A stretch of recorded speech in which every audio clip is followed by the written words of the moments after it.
In today's lesson, we will cover regulation of internal environment. Homeostasis is the process by which organisms maintain a stable internal environment, crucial for efficient cellular function and healthy growth. This involves regulating factors like temperature, pH, osmotic pressure, and mineral ion concentrations. Mechanism of homeostasis. Homeostasis relies on control mechanisms to maintain internal stability. Sensory detectors. These recognize changes in the body's conditions and send signals to the relevant parts. Effectors. Organs or glands respond to these signals and restore the body to its normal state. Structures for homeostasis. In unicellular organisms, osmoregulation, homeostasis, is ensured by the use of a contractile vacuole. In multicellular organisms, the main organs involved in homeostasis include the kidney, liver, skin, ductless glands, hormones, and the brain, which has overall control of the homeostatic process in the body. Structure of the kidney.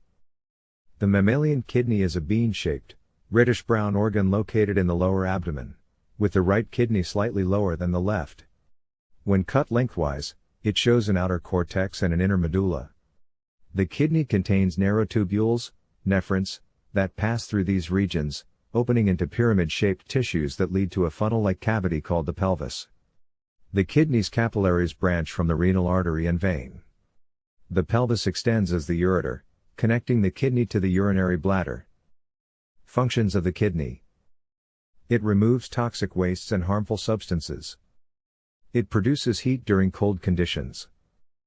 It excretes nitrogenous waste like urea. Kidney as an osmoregulator. The kidney maintains the balance of water, salt, and pH in the blood, primarily in the distal tubules and collecting ducts of urinary tubules. Water balance. Dehydration. When the body is dehydrated, low water levels, the hypothalamus detects increased osmotic pressure. This triggers the pituitary gland to release more antidiuretic hormone, ADH, making kidney tubules more permeable to water. As a result, more water is reabsorbed into the blood, leading to concentrated urine. Hydration. When the body has excess water, the osmotic pressure decreases, leading to less ADH secretion. This reduces the permeability of kidney tubules, resulting in more water being excreted as dilute urine. Nephritis. Inflammation of the blood vessels, glomeruli, in the kidney's Bowman's capsule, usually caused by bacteria. It makes the blood vessels porous, allowing essential materials to leak into the urine, potentially leading to kidney failure. Diuresis, a condition where large amounts of dilute urine are produced because the kidney tubules fail to reabsorb water, often seen in diabetic patients.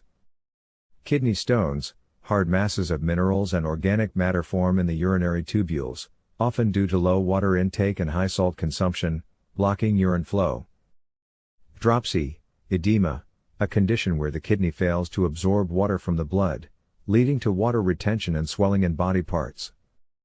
Thanks for watching. See you in the next video.